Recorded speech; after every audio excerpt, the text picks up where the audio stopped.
এই দেখো শিঙি মাছের ঝোল রেডি। তোমরা এভাবে না শিঙি মাছের ঝোলটা একটু করে দেখো, তোমাদের ভালো লাগবে নিশ্চয়ই। রংটা দেখেছো কত সুন্দর এসেছে। এই শিঙি মাছটা না আমাদের বাড়িতে সবাই খুব পছন্দ করে। তোমাদের সাথে এই রেসিপিটা আমি শেয়ার করছি। এবার শিঙি মাছগুলো কাটা হবে। তোমরা দেখে নাও যারা জানো না শিঙি মাছ কি করে কাটে। মাছের দুপাশে দুটো কাঁটা আছে, এই কাঁটা দুটোকে কেটে ফেলো।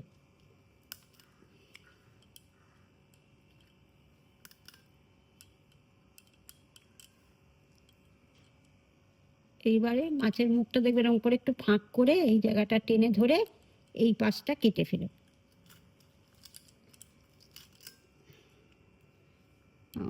আর খুব সাবধান বাচ্চা টাচ্চাকে দিতে হলে, কারণ অনেক সময় না এর ভেতরে না বড়শি থাকে। এর আগের বার আমাদের সব কটা মাছে বড়শি ছিল।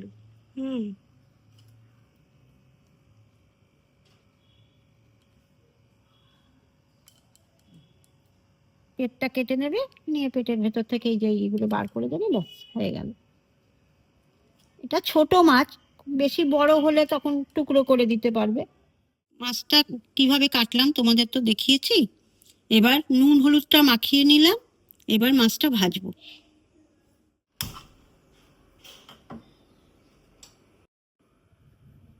কড়াইতে তেল দিচ্ছি,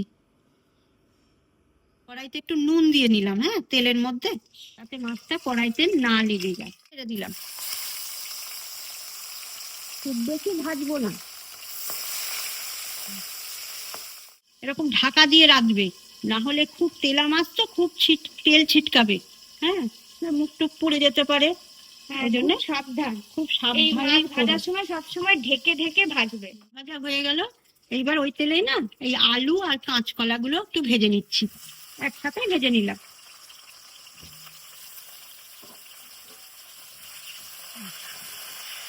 এই সবজি বাদে আর কিছু সবজি দেওয়া যায়? আর অনেকে পটল দিতে পারে, যেটা খেতে পছন্দ করে। সবজি আরো অনেক কিছুই দেওয়া যায়, আবার শুধু আলু দিয়েও করা যায়।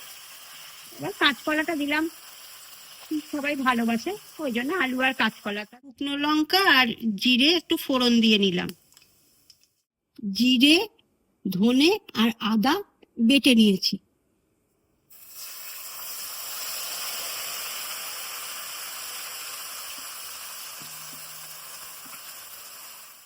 হলুদ দিলাম, শুকনো লঙ্কার একটু গুঁড়ো দিলাম,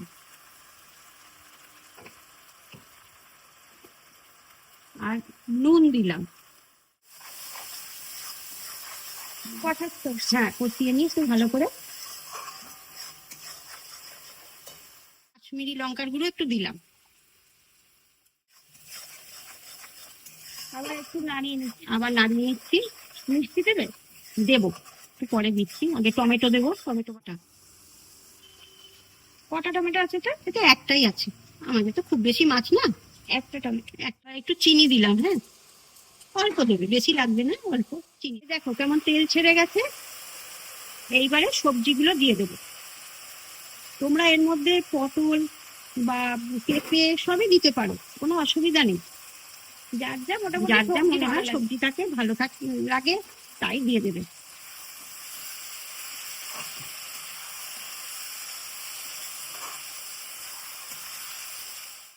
জল দিলাম, হ্যাঁ জল দিয়ে এবার চাপা দিয়ে দেবো।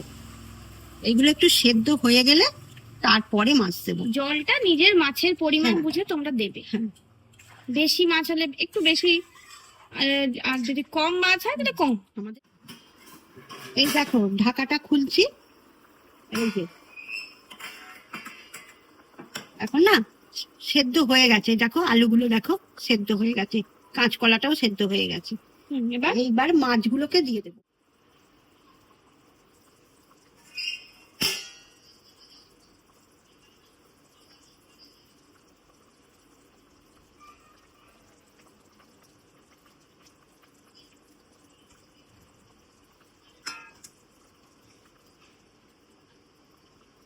এবার একটু ঢাকা দিয়ে দিয়েছিলাম, হ্যাঁ মাছগুলো হয়ে গেছে, বুঝলে সেদ্ধ হয়ে গেছে। হ্যাঁ সেদ্ধ হয়ে গেছে মাছ। না নামানোর আগে একটু গরম মশলা দিয়ে দেবে, অল্প করে দিয়ে দেবে, এতে গন্ধটা ভালো হবে। এই দেখো শিঙি মাছের ঝোল রেডি।